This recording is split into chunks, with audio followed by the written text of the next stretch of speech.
Guess the gringo forgot his proper place again. Rafayan's words dripped arrogance as his cartel trucks idled under the Texas sun, dust curling around their tires. He saw Zeke as a proud black rancher, standing too tall on land he was never meant to keep, a man too foolish to bow before real power. That night, Rafa's men returned with gas and rifles, setting the Monroe Ranch ablaze, flames climbing high into the sky. They thought the fire would erase him. Instead, it awakened something far stronger, and Zeke rode south with 15 Navy SEALs. Before we go any further, comment where in the world you are watching from, and make sure to subscribe, because tomorrow's story is one you don't want to miss. The midday Texas sun beat down mercilessly on Monroe Ranch, turning the air into a shimmering haze. Chickens pecked lazily at the ground, searching for insects in the parched earth. The peaceful scene shattered as 3 white pickup trucks roared up the dusty driveway, their engines growling like angry beasts. Each vehicle bristled with mounted weapons, sun glinting off the metal barrels. Ezekiel, Zeke Monroe, emerged from the barn's shadow, his navy t-shirt dark with sweat where it clung to his broad shoulders. He wiped his neck with a bandana, brown overalls dusty from morning work. His eyes narrowed as he counted 12 armed men climbing out of the trucks. Rafa Leon, stepped out last, moving with the lazy confidence of a man used to getting his way. His gold chain caught the sunlight, heavy against his exposed chest where his shirt hung open. A cruel smile played across his face as he approached, boots crunching on the gravel. "Nice spread you got here, Monroe," Rafa called out, spreading his arms wide. "Be a shame if something happened to it." Hector, Rafa's lieutenant, flanked his boss with a hand resting on his holstered pistol. The other cartel members spread out in a loose semicircle, rifles held casually but ready. "State your business and go," Zeke said, his voice steady and deep. His stance remained relaxed, but his eyes tracked every movement.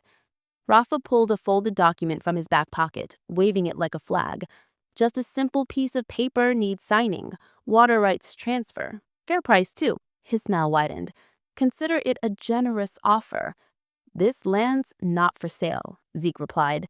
"Neither are the water rights. My grandmother's will and deed are clear on that." "Your grandmother?" Rafa laughed, the sound sharp and mocking. "Dead women don't need water, friend."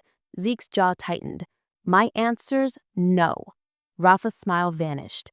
In 2 quick steps, he pressed the cold barrel of a chrome pistol against Zeke's cheek.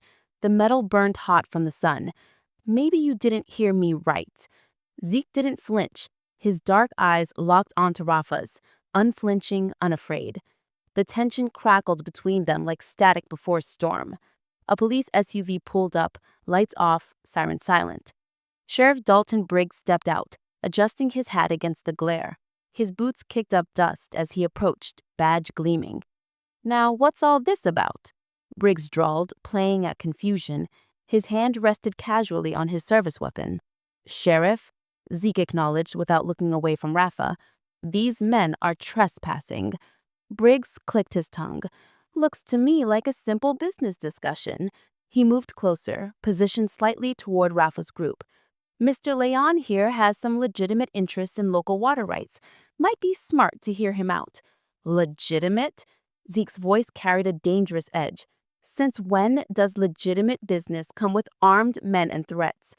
"Times are tough," Briggs said smoothly. "For your own good, you might want to cooperate. Consider your position here." The standoff stretched taut as a wire. Then one of Rafa's men, grinning, mean, deliberately kicked Zeke's old cattle dog sleeping in the shade. The dog yelped, scrambling away. Something snapped in Zeke's eyes. His first punch caught the dog kicker square in the throat. The man dropped, gasping. Chaos erupted in the yard. 2 cartel soldiers rushed Zeke from opposite sides. He grabbed a shovel leaning against the barn, spinning it like a staff. The wooden handle connected with one attacker's wrist with a sharp crack. The man screamed, his gun dropping to the dirt. Zeke's military training showed in every movement, efficient, precise, deadly. He ducked under a wild swing and drove his forehead into another attacker's nose, cartilage crunching, blood sprayed. Hector charged in with a knife, but Zeke was ready. He unwrapped the heavy chain from his waist in one fluid motion, whipping it out to entangle Hector's weapon hand. A sharp yank disarmed him, the air filled with curses in English and Spanish, boots scuffling in the dust. Zeke moved like water, each strike calculated and brutal. Another enforcer fell, clutching his ribs. Someone's teeth scattered in the dirt. The staccato bursts of machine gun fire split the air. Everyone froze as bullets tore into the sky. Silence crashed down. Zeke stood in the center of the chaos, chest heaving. Blood trickled from a split lip, but his eyes burned with controlled fury. Around him lay groaning cartel soldiers, some clutching broken bones, others simply trying to crawl away. Sheriff Briggs moved in with handcuffs out, but instead of approaching Rafa or his men, he grabbed Zeke's wrists. "You're under arrest for assault and disturbing the peace." Rafa dabbed at his bleeding lip with a silk handkerchief, his smirk returning as he watched Briggs secure the cuffs. The click of metal seemed to echo across the suddenly quiet ranch yard. Through the cruiser's dirty window, Zeke watched his ranch grow smaller in the distance. His hands throbbed where the skin had split during the fight, blood drying dark between his fingers. The cuffs bit into his wrists each time the car hit a bump in the road. Sheriff Briggs adjusted his rearview mirror, catching Zeke's eye. "You just had to make things difficult, didn't you?" He shook his head. "Could have been a peaceful afternoon." Zeke said nothing, his jaw tight. The memory of his dog's yelp burned in his mind. At the station, they led him past holding cells filled with the usual weekend drunks and troublemakers. A few of them nodded in recognition. Zeke had treated some of their injuries during his time as an army medic. The deputies pushed him into an interrogation room where Briggs was waiting, sleeves rolled up, hat on the table. "Let's talk about your choices today," Briggs began, leaning back in his chair. The fluorescent lights cast harsh shadows across his face.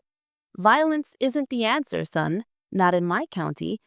Those men came armed to my property. They threatened me. Mr. Leon came to discuss a business proposition." Briggs's voice dripped with false concern. "You escalated. Could have gotten real ugly." Through the room's window, Zeke spotted Rafa's men being quietly escorted out the back door.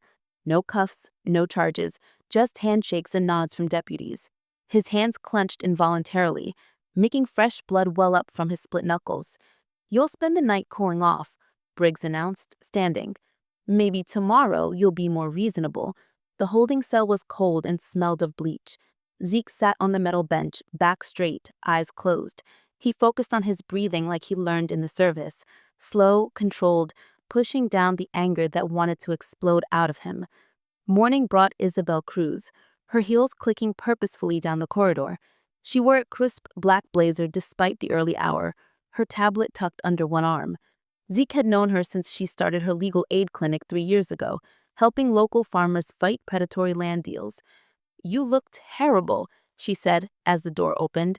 "Let's get you out of here." At her car, she handed him a coffee and antiseptic wipes for his hands. "This isn't random, Zeke. Clay Harlow's behind it." "The developer?" Zeke dabbed at his knuckles, wincing. Isabel nodded, pulling out her tablet. "Silver Dominion LLC? His company filed emergency environmental remediation papers yesterday. They're claiming your land is contaminated and needs immediate seizure." "That's impossible. We just had the soil tested for the organic certification."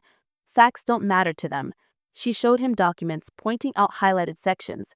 "Harlow's got friends in the county offices. They'll push this through fast, unless we fight back." Zeke studied the papers, his expression darkening. "And Rafa, that's where it gets interesting." Isabel swiped to another screen. "Someone's been busy in the property databases. Pre-filed deeds under Leon's name, backdated permits. They're building a paper trail, making it look like he has prior claim," Zeke said. "Exactly. Briggs is running interference while they set up the legal trap." She touched his arm. "We need to be careful. These people don't play fair."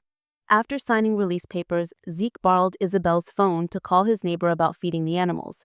His own phone was still in evidence, along with his wallet and keys. The station had to return them, but they were taking their time. By late afternoon, Zeke finally headed home in his dusty truck. The sun hung low and orange on the horizon, painting everything in burnt copper tones. His hands ached on the steering wheel. Isabel had wrapped them properly, but the bruising went deep. A mile from his ranch, movement caught his eye. 3 white pickup trucks were parked on a rise overlooking his land. Even at this distance, he could make out the silhouettes of men standing beside the trucks, distorted by the heat waves rising from the ground. Watching, waiting. Zeke's jaw clenched as he drove past.